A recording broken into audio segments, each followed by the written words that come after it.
Apa itu layout dan interface? Pada video pertemuan 4 hari ini, kita akan membahas mengenai layout untuk antarmuka pada Android Studio. Layout merupakan elemen kunci dalam pengembangan aplikasi Android, yang memungkinkan pengaturan tata letak dan penempatan elemen antarmuka pengguna seperti tombol, teks, dan gambar. Dalam presentasi ini, kita akan menjelaskan jenis-jenis layout yang dapat digunakan dalam Android Studio menggunakan bahasa pemrograman Kotlin. Dalam pengembangan aplikasi Android, tata letak antarmuka pengguna, UI layout, merupakan aspek penting yang mempengaruhi pengalaman pengguna. Ada beberapa jenis layout yang dapat kita gunakan untuk mengatur elemen-elemen antarmuka dengan cara yang berbeda.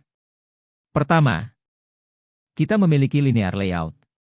Linear layout memungkinkan kita untuk mengatur elemen-elemen secara linear, baik secara horizontal atau vertikal. Dengan menggunakan atribut layout weight, kita dapat mendistribusikan ruang ekstra dengan proporsi tertentu. Misalnya, kita dapat menyusun tombol secara horizontal atau vertikal, atau mengatur teks dan gambar dalam satu baris. Selanjutnya, ada relative layout. Relative layout memungkinkan kita untuk mengatur elemen-elemen berdasarkan hubungan relatif satu sama lain. Kita dapat menggunakan atribut align parent dan align with parent untuk menentukan posisi elemen terhadap batas parent layout.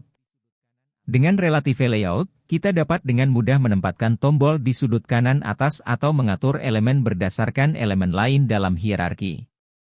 Kemudian, kita memiliki constraint layout. Constraint layout memungkinkan kita untuk mengatur elemen-elemen menggunakan kendali hubungan antara elemen-elemen tersebut. Kita dapat menentukan batasan atas, bawah, kanan, dan kiri elemen, serta mengatur posisi relatif elemen-elemen lain. Constraint layout sangat fleksibel dalam menciptakan tata letak yang kompleks, seperti menempatkan elemen di tengah layar atau membuat batasan yang kompleks antara elemen-elemen. Lalu ada frame layout. Frame layout digunakan untuk menumpuk elemen-elemen pada antarmuka pengguna, sehingga elemen yang lebih depan akan menutupi elemen yang berada di belakangnya. Terakhir, ada grid layout.